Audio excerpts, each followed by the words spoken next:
Hidup ini penuh dengan ketidakpastian. Kita dihadapkan pada kejadian yang tak terduga, kegagalan yang menyakitkan, dan kehilangan yang menyayat hati. Namun, ada satu hal yang selalu berada dalam kendali kita. Bagaimana kita merespons semua itu? Di dunia yang penuh kebisingan dan distraksi, ketenangan adalah kekuatan. Di sini kita belajar untuk menghadapi hidup dengan kepala dingin, berpikir jernih, dan bertindak dengan bijaksana, seperti para filsuf stoik yang telah melewati ujian zaman. Jangan tergesa-gesa, jangan terombang-ambing oleh emosi sesaat. Tetaplah di sini, renungkan, dan biarkan kebijaksanaan membimbing langkahmu. Karena dalam diam, kita menemukan ketenangan. Dalam ketenangan, kita menemukan kendali. Tetaplah bersama kami, tetaplah tenang. Bayangkan diri Anda berdiri di tengah badai yang mengamuk. Angin kencang menerpa, hujan deras mengguyur, tetapi Anda tetap berdiri tegak, tak tergoyahkan. Inilah ketenangan sejati, bukan karena badai berhenti, tetapi karena Anda telah menemukan kedamaian di dalam diri sendiri. Filsafat Stoik mengajarkan bahwa ketenangan bukanlah ketiadaan masalah, melainkan kemampuan untuk tetap teguh di tengah badai kehidupan. Ini adalah seni menerima kenyataan tanpa kehilangan kendali atas diri sendiri, seni menghadapi tantangan dengan kepala dingin, dan seni menjalani hidup dengan kebijaksanaan. Dalam perjalanan ini, kita akan menyelami prinsip-prinsip stoikisme yang telah membimbing para filsuf, kaisar, dan pemikir besar sepanjang sejarah. Karena pada akhirnya, yang menentukan bukanlah apa yang terjadi pada kita, tetapi bagaimana kita memilih untuk meresponsnya. Dalam filsafat stoikisme, tetap tenang dalam keadaan apapun adalah bagian dari prinsip utama mereka, yaitu menjaga ketenangan batin, ataraxia, dan menerima segala sesuatu dengan keutamaan, virtue, kebijaksanaan, wisdom, dan kendali diri, self-control. Berikut adalah konsep utama Stoik yang mendukung ketenangan dalam segala situasi. Dikotomi kendali, seperti yang diajarkan Epictetus, kita hanya dapat mengendalikan pikiran, sikap, dan tindakan kita sendiri, sementara hal-hal di luar itu, cuaca, opini orang lain, kejadian tak terduga, bukan dalam kendali kita. Dengan memahami ini, kita tidak akan terganggu oleh hal-hal yang tidak bisa kita ubah. Bayangkan Anda sedang dalam perjalanan menuju kantor, tetapi tiba-tiba macet parah. Klakson bersaut-sautan, waktu terus berjalan, dan Anda mulai merasa kesal. Jika mengikuti prinsip dikotomi kendali, Anda akan menyadari bahwa kemacetan adalah sesuatu di luar kendali Anda. Menggerutu atau marah tidak akan membuat jalanan lebih lancar. Namun, yang bisa Anda kendalikan adalah reaksi Anda terhadap situasi ini. Alih-alih frustrasi, Anda bisa menggunakan waktu ini untuk mendengarkan audiobook atau podcast yang bermanfaat, mengambil napas dalam, dan menerima situasi tanpa perlawanan. Menggunakan kesempatan ini untuk melatih kesabaran dan ketenangan. Dengan memahami bahwa Anda tidak bisa mengubah keadaan, tetapi bisa mengubah cara Anda meresponsnya, Anda akan menjalani hidup dengan lebih damai dan penuh kendali. Amor fati, mencintai takdir, seperti yang diajarkan Marcus Aurelius dan Seneca. Apapun yang terjadi dalam hidup, baik atau buruk, diterima dengan sepenuh hati karena itu adalah bagian dari alam semesta. Bayangkan Anda sudah bekerja keras untuk sebuah proyek, tetapi akhirnya proyek itu gagal atau tidak mendapatkan hasil yang diharapkan.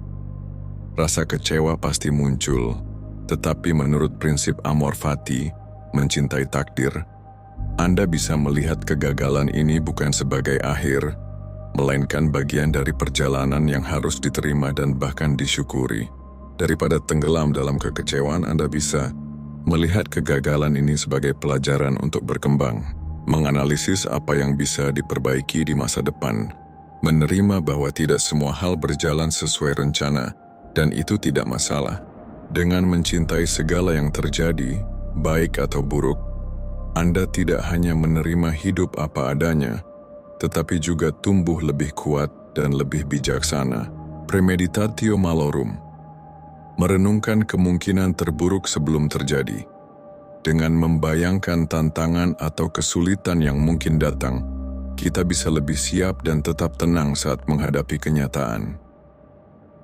Anda memiliki presentasi penting besok. Alih-alih hanya berharap semuanya berjalan lancar, Anda menerapkan prinsip premeditatio malorum, merenungkan kemungkinan buruk yang bisa terjadi, dan mempersiapkan diri. Misalnya Anda berpikir, bagaimana jika laptop saya tiba-tiba bermasalah? Solusi: simpan file di flash drive atau cloud sebagai cadangan. Bagaimana jika saya gugup dan lupa materi? Solusi: latihan lebih banyak dan siapkan catatan kecil sebagai pengingat. Bagaimana jika ada pertanyaan sulit dari audiens?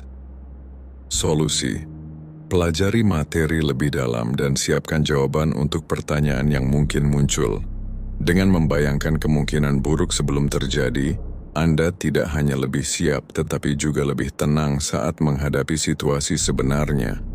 Anda tidak lagi takut pada ketidakpastian karena Anda telah mengantisipasinya, mengutamakan kebajikan di atas emosi. Kebajikan seperti kebijaksanaan, keberanian, keadilan, dan disiplin lebih penting daripada reaksi emosional yang berlebihan terhadap situasi. Bayangkan seseorang memotong antrean di depan Anda saat sedang mengantre di kasir supermarket. Reaksi alami mungkin adalah marah atau merasa tidak dihargai. Namun, menurut prinsip stoik, mengutamakan kebajikan lebih penting daripada bereaksi secara emosional.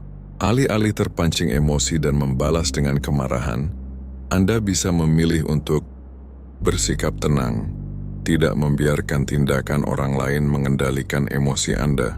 Berprasangka baik, mungkin dia sedang terburu-buru karena keadaan darurat. Menggunakan momen ini untuk melatih kesabaran. Kesabaran adalah bagian dari kebajikan seorang stoik. Dengan fokus pada kebajikan seperti kesabaran dan pengendalian diri, Anda tetap memiliki kendali penuh atas diri sendiri, terhindar dari konflik yang tidak perlu, dan menjalani hidup dengan lebih damai. Latihan mengendalikan emosi, menghindari reaksi impulsif dan belajar untuk merespons dengan rasional. Jika marah atau cemas, tarik napas, renungkan situasinya, lalu bertindak dengan tenang dan bijaksana. Anda sedang dalam rapat kerja, dan atasan mengkritik hasil pekerjaan Anda di depan rekan-rekan. Perasaan marah, malu, atau defensif mungkin muncul secara alami. Namun, seorang stoik tidak bereaksi secara impulsif, melainkan mengendalikan emosi sebelum bertindak. Alih-alih langsung membantah atau merasa tersinggung, Anda bisa menarik napas dalam dan memberi jeda sebelum merespons, mendengarkan dengan tenang, menerima kritik sebagai masukan untuk berkembang. Menjawab dengan bijaksana, misalnya dengan mengatakan, "Terima kasih atas masukannya, saya akan memperbaikinya." Dengan mengendalikan emosi, Anda tidak hanya menjaga profesionalisme, tetapi juga menunjukkan kedewasaan dan ketenangan, yang merupakan kekuatan sejati dalam menghadapi tekanan hidup. Bagi kaum stoik, ketenangan bukan berarti pasif atau tidak peduli, melainkan memiliki kendali atas diri sendiri sehingga tidak terguncang oleh keadaan eksternal. Dalam interaksi sosial, stoikisme membantu kita mengutamakan kebajikan di atas emosi. Daripada bereaksi impulsif terhadap kemarahan atau kekecewaan, kita diajarkan untuk berpikir jernih dan bertindak dengan kesabaran, kebijaksanaan, dan kendali diri. Dengan demikian, kita tidak mudah tersulut emosi dan lebih mampu merespons situasi dengan tenang dan bermartabat. Pada akhirnya, dengan menerapkan prinsip stoikisme dalam kehidupan sehari-hari, kita tidak hanya menjadi lebih tangguh dalam menghadapi tantangan, tetapi juga menemukan kedamaian dalam diri sendiri. Hidup menjadi lebih bermakna karena kita tidak lagi dikendalikan oleh emosi dan keadaan eksternal, melainkan oleh kesadaran dan kendali atas diri sendiri. Terima kasih sudah menonton. Semoga prinsip-prinsip stoikisme ini bermanfaat dalam kehidupan sehari-hari. Jangan lupa tetap tenang, bijaksana, dan kendalikan apa yang bisa dikendalikan. Saya berharap setelah menonton ini, Anda bisa mulai menerapkan prinsip-prinsip stoikisme dalam kehidupan sehari-hari. Semoga Anda menjadi lebih tenang dalam menghadapi tantangan, lebih bijaksana dalam merespons situasi, dan lebih kuat dalam menjalani hidup. Ingat, kendali ada di tangan Anda. Tetaplah fokus pada apa yang bisa diubah dan lepaskan hal-hal di luar kendali. Sampai jumpa di video selanjutnya, dan tetaplah teguh dalam ketenangan.